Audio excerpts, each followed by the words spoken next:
Hey guys, SpongeBeat here, and today I just wanted to say thank you for the recent 50 subscribers. I didn't expect it to be this big, well 51 of this video, but thank you for guys for liking and watching my latest two videos. I try to be more consistent, and I try to at least upload at least weekly at most. And yeah, I just really want to say thank you for watching my videos and subscribing. And I'm really glad that Puss in Boots video is doing pretty well right now too.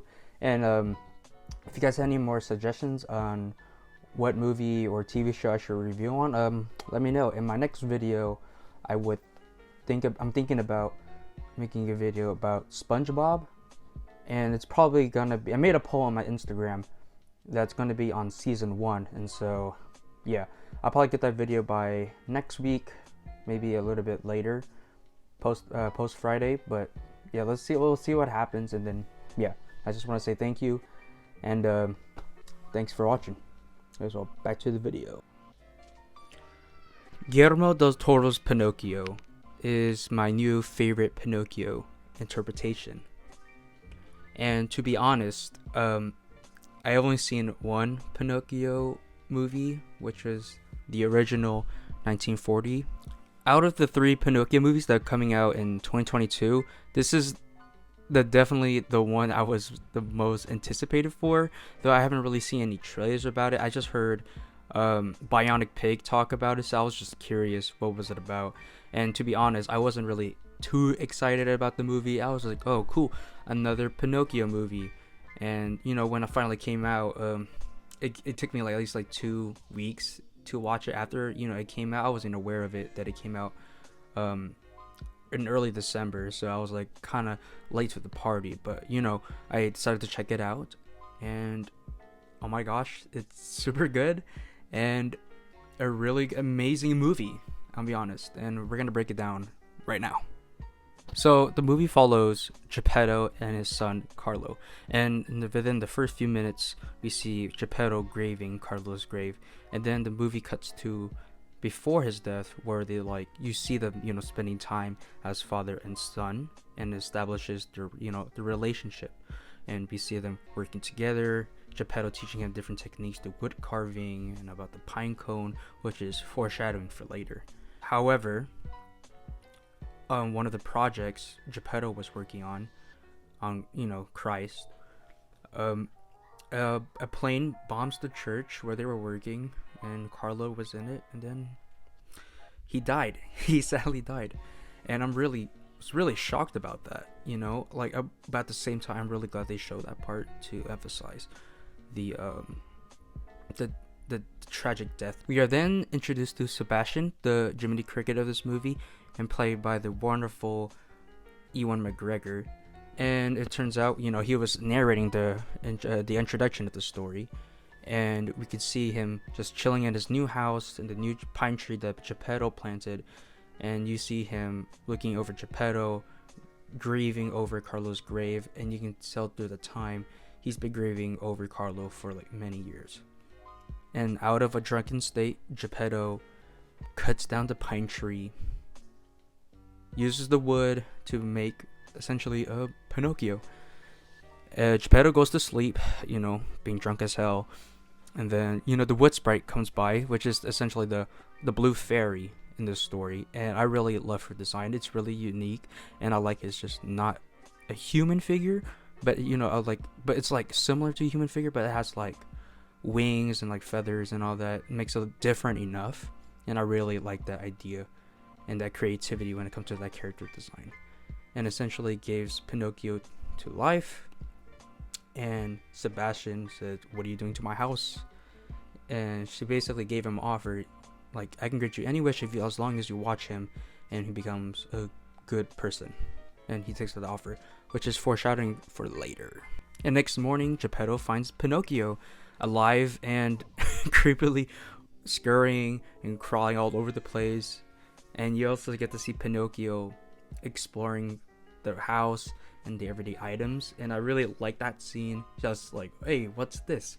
What's that? And it's just really funny, but also just makes sense because he was just born yesterday, so he has no idea what these things are. And so, yeah, it's also a cute little song. I wouldn't say it's necessary, but it's a nice song. And so Geppetto, keeps Pinocchio out and leaves him in the house, told him to stay there for the church bells rang. Geppetto goes to church. However, Pinocchio, not knowing that he needs to listen, or he just doesn't care, he disobeys his father and goes to church. He goes to church, and then he gets scrutinized by the people, calling him a demon, witchcraft, because he's a living talking puppet.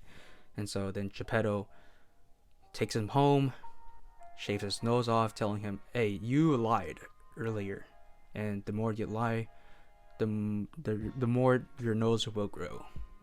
The Podesta comes over to Geppetto's house, making sure he won't be a menace to society, and basically orders Pinocchio to go to school. And then he freaking burns his feet to be like chocolate because of Candlewick shenanigans. So in the next morning, Geppetto bent him new legs. He takes him to the church and tell him, "Hey, you gotta go to school. And here's Carlo's book. Here it is. Take it with you. You can go to school. Be good. Be like Carlo."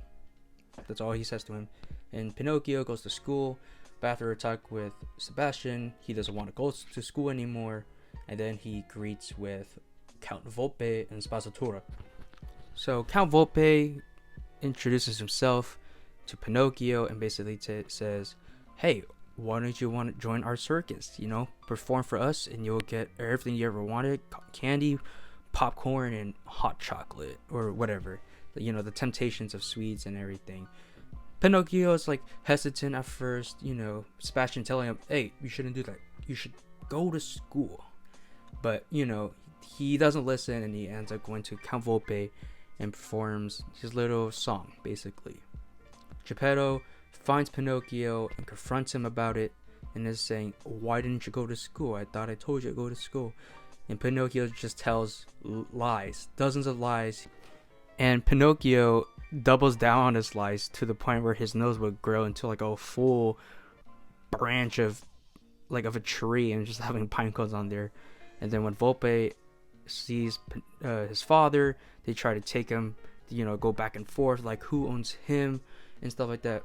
Pinocchio flies off, gets ran over, and then he basically dies.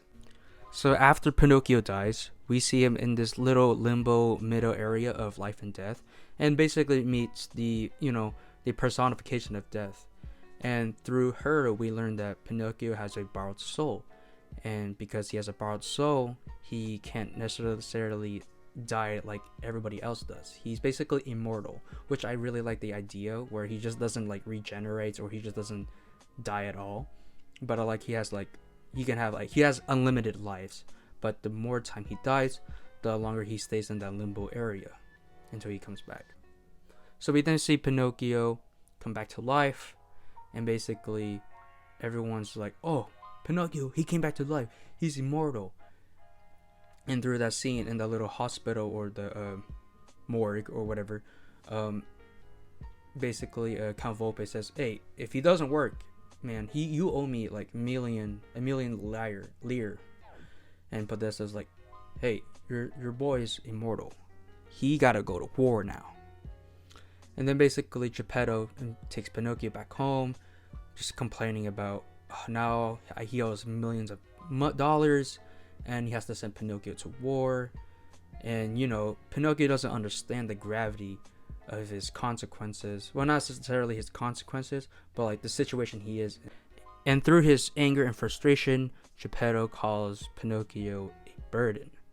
And I forgot to mention this, but through the previous scene, when Geppetto puts Pinocchio to bed, he learns about Carlo and about burdens. And once Pinocchio heard, from Geppetto that he's a burden, he feels like, oh, maybe I'm not his real son.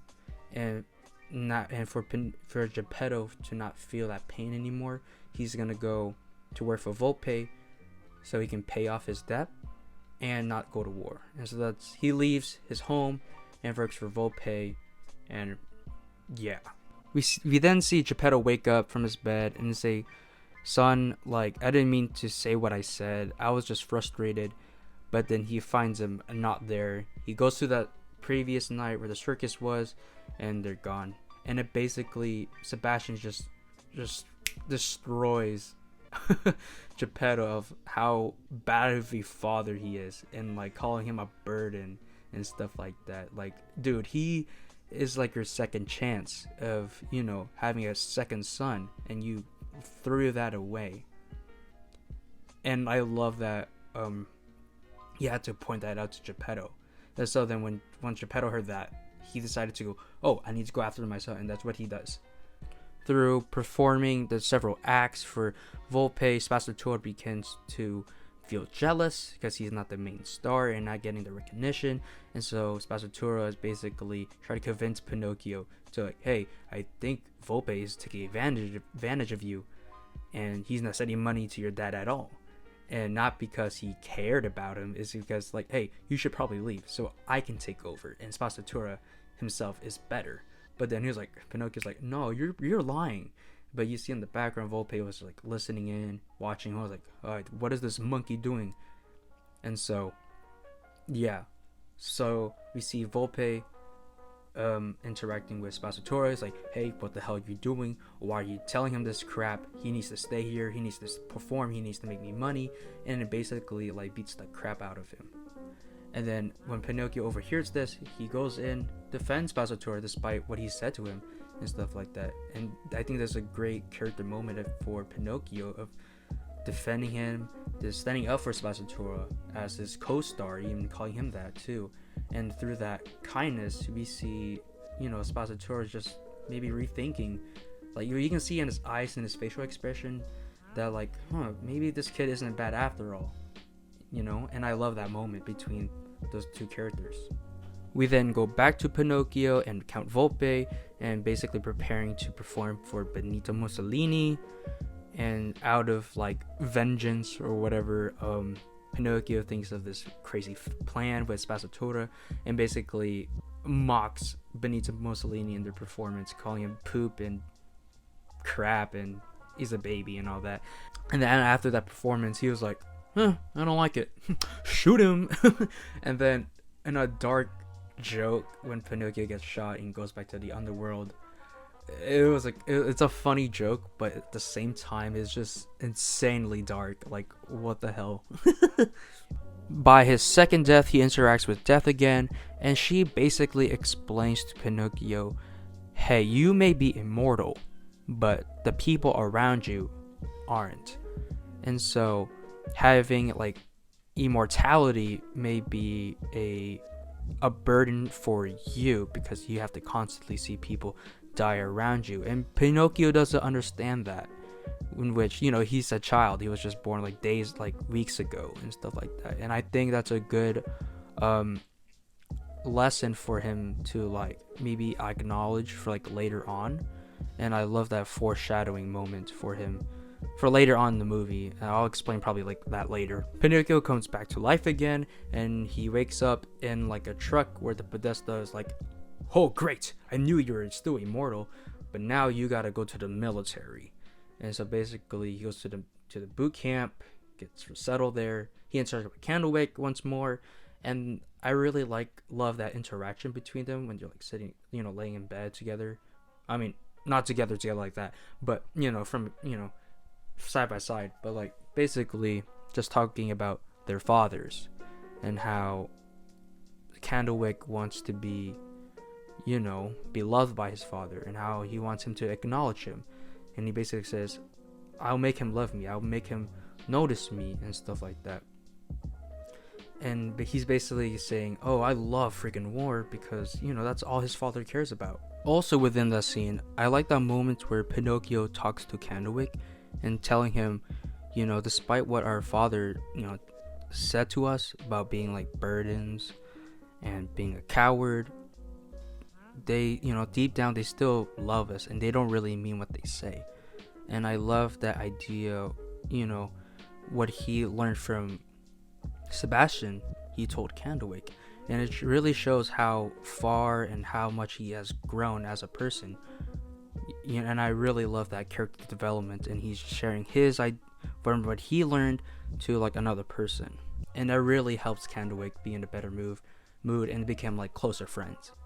By the next morning, Pinocchio and Candlewick are facing each other with some other kids for this game of whoever puts the flag up, basically, in this little war scenario. And so they both get up there at the same time. They both laugh, have fun, and they basically went back down to Podesta saying, hey, we both got there at the same time. We both won. But Podesta was not having it. And so pulls out his gun, leaves it on the table, gives it to Candlewick, and says, shoot the puppet. And of course, Candlewick is hesitant, and he's like, what? I'm not going to shoot my friend. And he told him, you need to do it right now. And by sheer coincidence, a enemy bomber plane comes by and basically starts bombing the little boot camp area. And so Candlewick confronts his father. He basically stands up to him and say, you know, I am a coward, and like, so what? You never loved me. You never like took the time to, you know, to take care of me, and, you know, just being a father.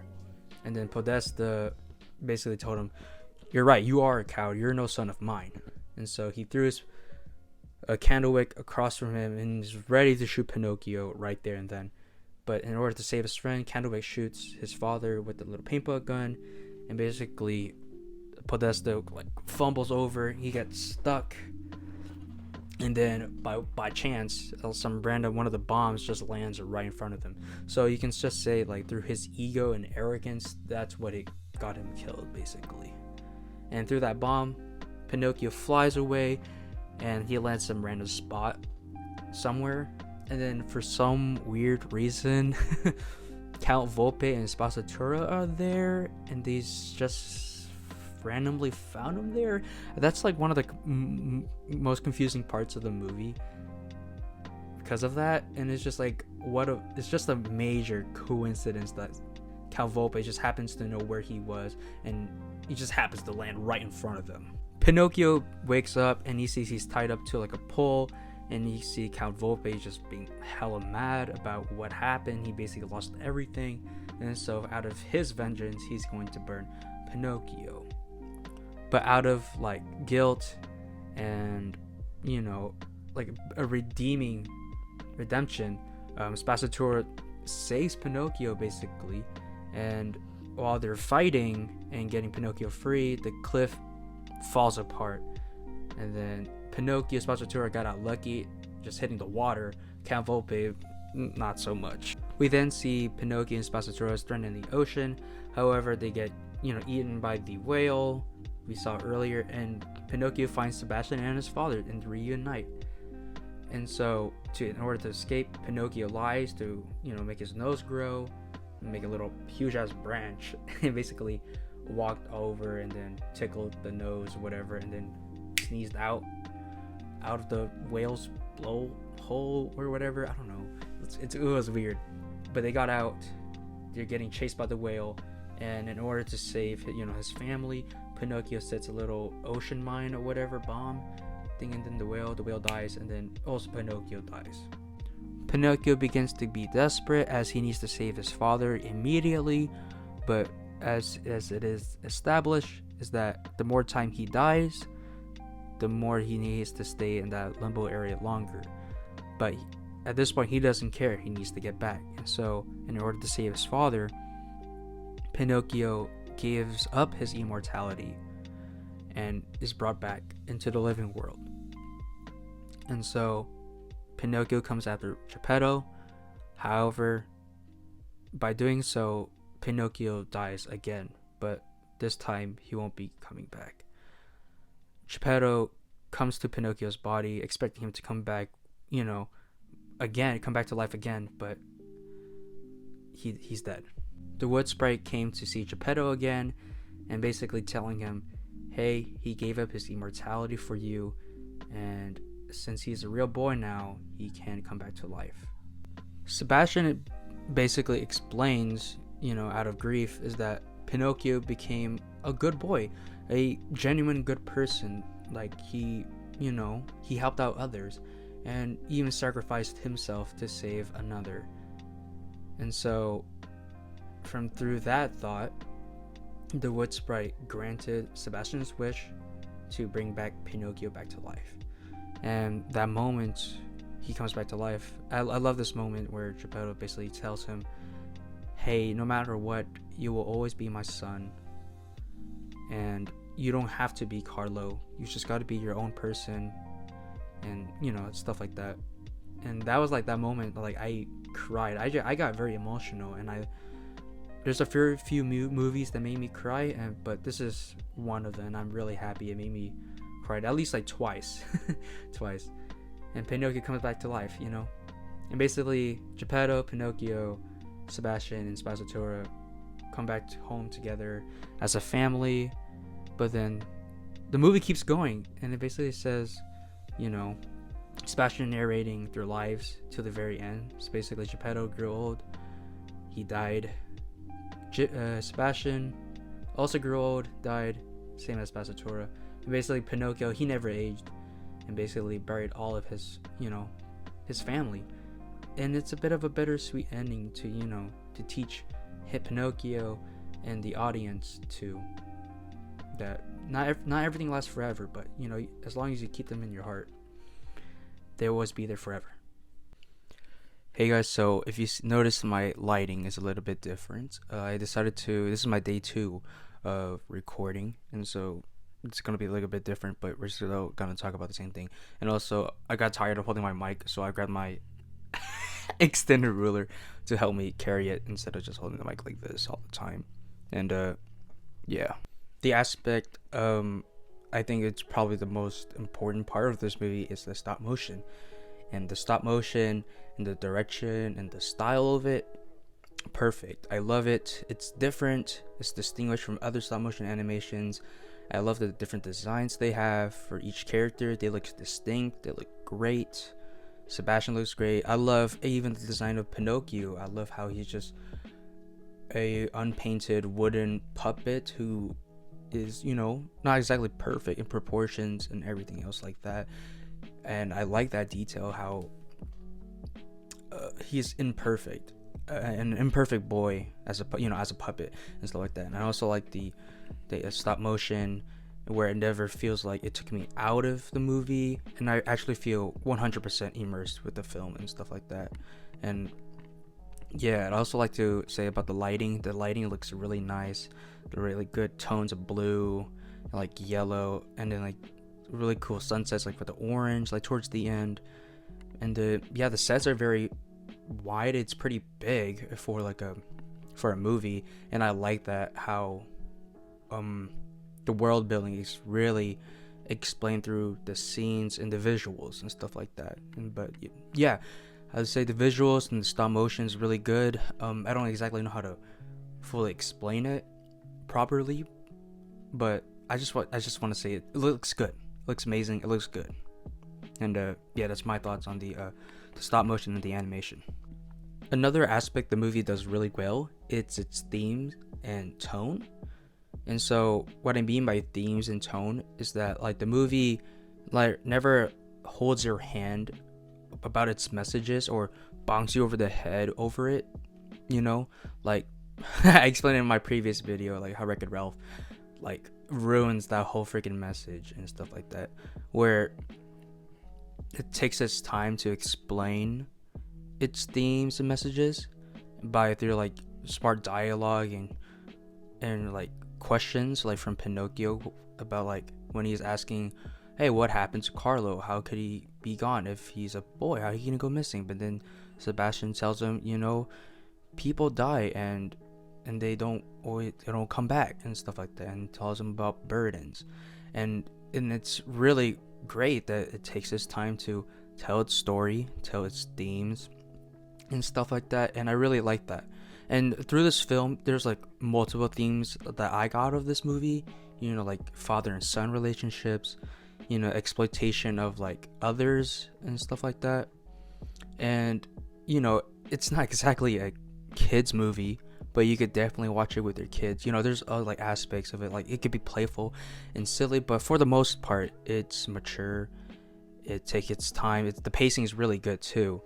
You know, the messages are never like sugar coated or play for comedic purposes. It's and it's in a serious and clear manner where the audience can understand. I was like, oh yeah, I can totally understand where this character is coming from, or understand what his motivations are. And so, yeah, the tone is very serious, very dramatic, but I think it really helps the movie in a way, so it can, it makes the movie more focused and more concise with its story and themes.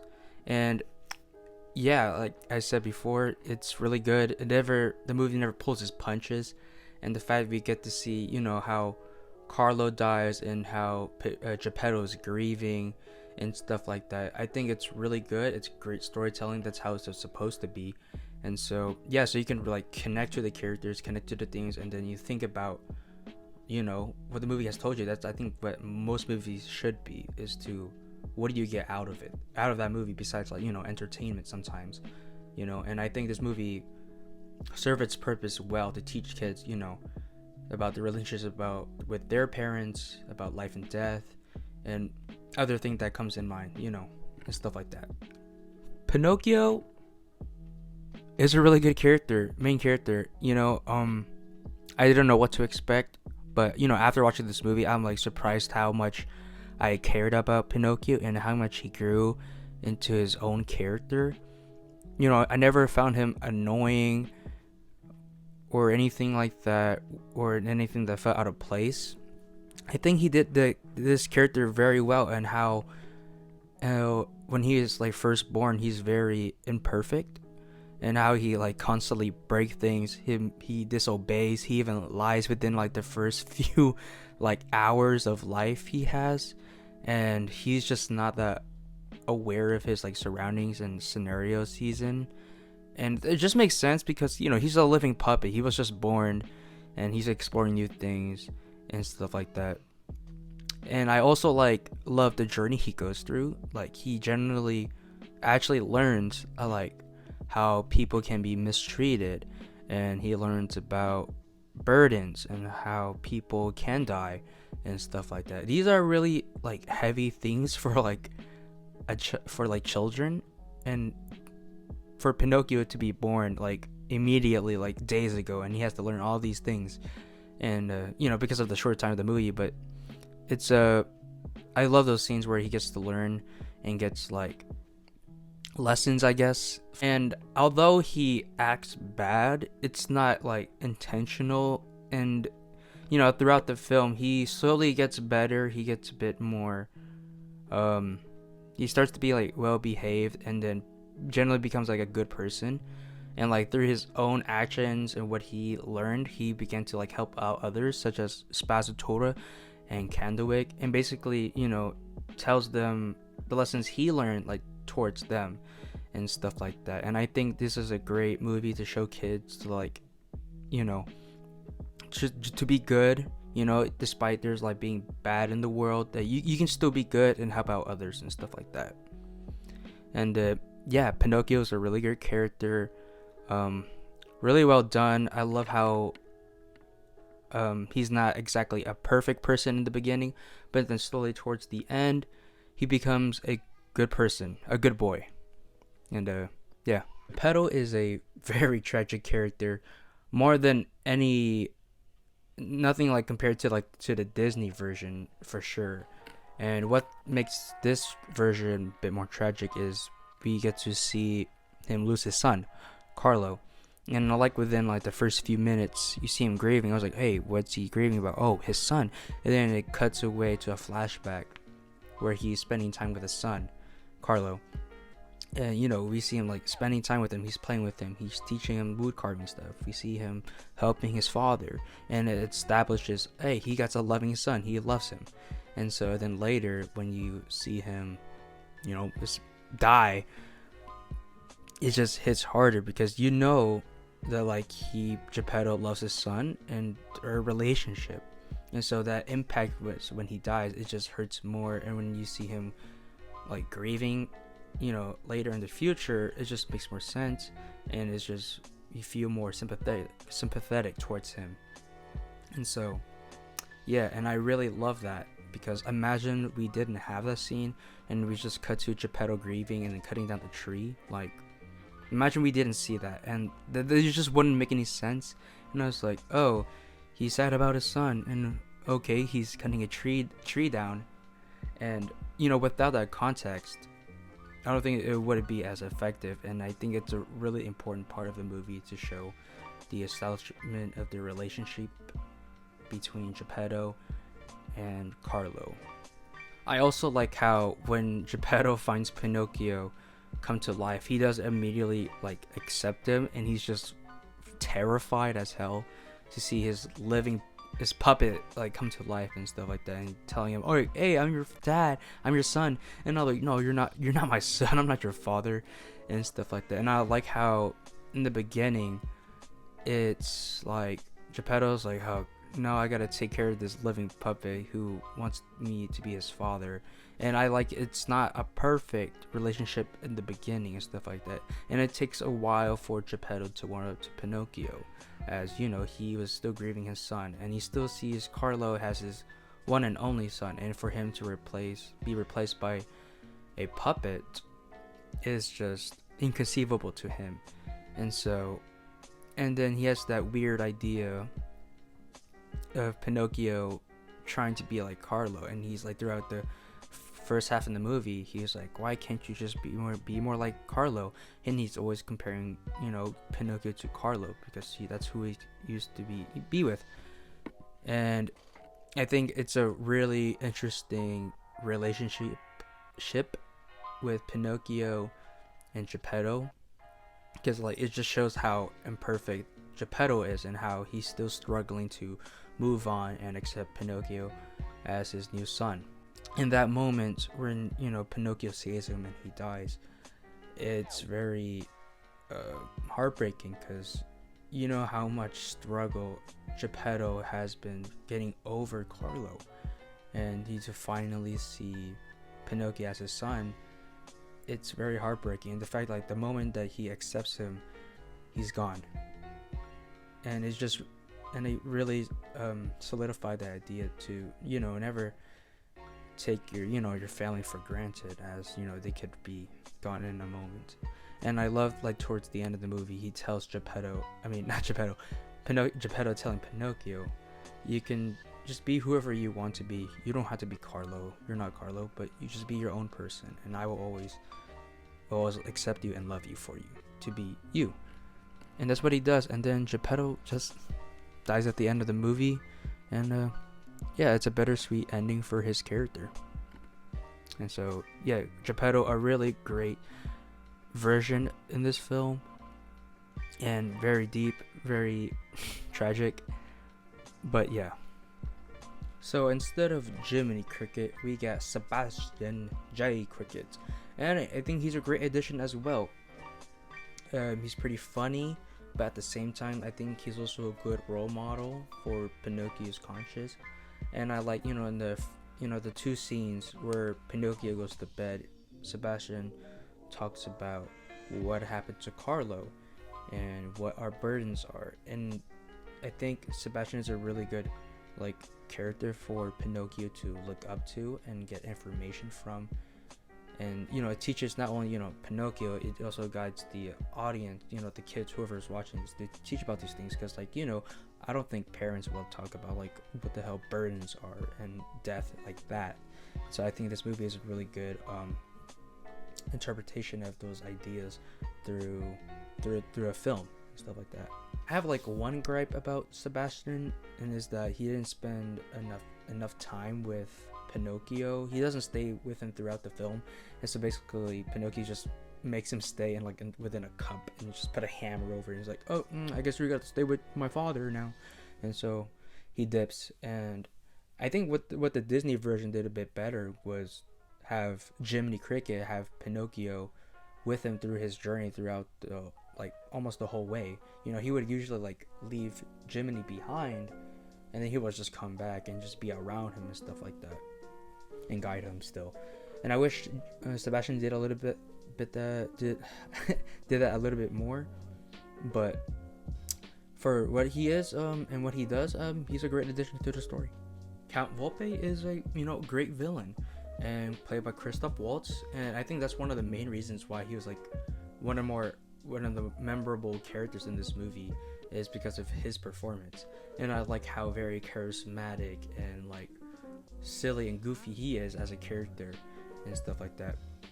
And to me, he's like the combination of Honest John and Stromboli from the Pinocchio movie, and he really does that a thing where he like manipulates Pinocchio and brings him to the circus, makes him like work, and then get him most of the money for him. And I think he's a really great villain. I also like how Volpe is like a good representation of how people, they seem nice like from the exterior, but like once you get to know them and stuff like that, they're actually really manipulative and really greedy, and that's like most of his characteristics. And I like how he's not exactly redeemable or any way. Like he never did anything nice to repay the Pinocchio. He was just like being 100% greedy and stuff like that, and I don't really mind that. And I think it's just like showed like, you know, some people are just like that, you know. We don't need to have like villains to be like super serious and have extra like layers.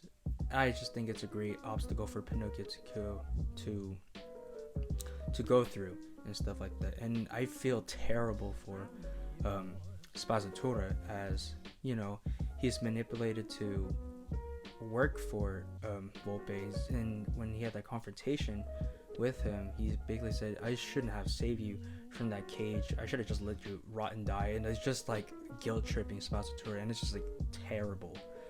And so yeah, terrible person, but a really good villain. The Podesta, for the most part, is like mainly in the background, but mostly just telling Geppetto, like throughout in the first half of the movie, just telling him, hey, you need to go to school.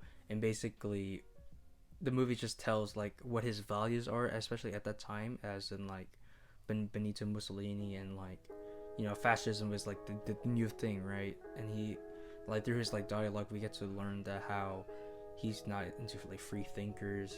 He needs to have order and stuff like that. He doesn't really care about the people, but just like maintaining peace or whatever for the fatherland. And his relationship with Candlewick is pretty sad, and the fact that he never acknowledges him as, you know, as like a proper son. He just acknowledged him as like a soldier. He needs to live up to that expectation, and he never shows any love. It just shows how egotistical and arrogant he is as a father and as a human being. And speaking of Candlewick, I think this interpretation of Candlewick is a bit more of a three-dimensional character than the one in Disney. Well, the Disney one tried to do something different, as that Candlewick was basically, he was like the representation of boys doing like bad things, as they were like smoking and drinking and, you know, playing pool and doing these adult things. But this one is a bit more layered, in my opinion, because like I'm pretty sure like most sons, and like, you know, in this world, maybe not most, but some, like, you know, trying to live up to the expectations of their father and try to get their love, but sometimes they don't even acknowledge it. And I really love that scene when Candlewick talks to Pinocchio at the boot camp, and where he tells him like, I want my father to love me, and I will make him notice me. And he tells Pinocchio, you know, if you don't die for your country, then you're a coward. And the fact that Podesta has to tell him that, it is just, you know, makes things a bit more sad, as there's no like love or any like establishment of their relationship in a love and caring way, at least. And so yeah, in that moment, you know, the Pinocchio tells him, you know, despite our fathers telling us like nasty things like a burden and a coward, deep down they don't mean it, and they still love you. And it breaks Candlewick's heart in a way that like, maybe he does love me in that way. But, you know, when he confronts his father about it, he doesn't seem to care. And it just really shows how arrogant and egotistical his father really is, and the fact that he wants him to take charge, and just he has a lot of pride and stuff like that. And so, and through that, the Podesta dies through his own like arrogance and stuff like that.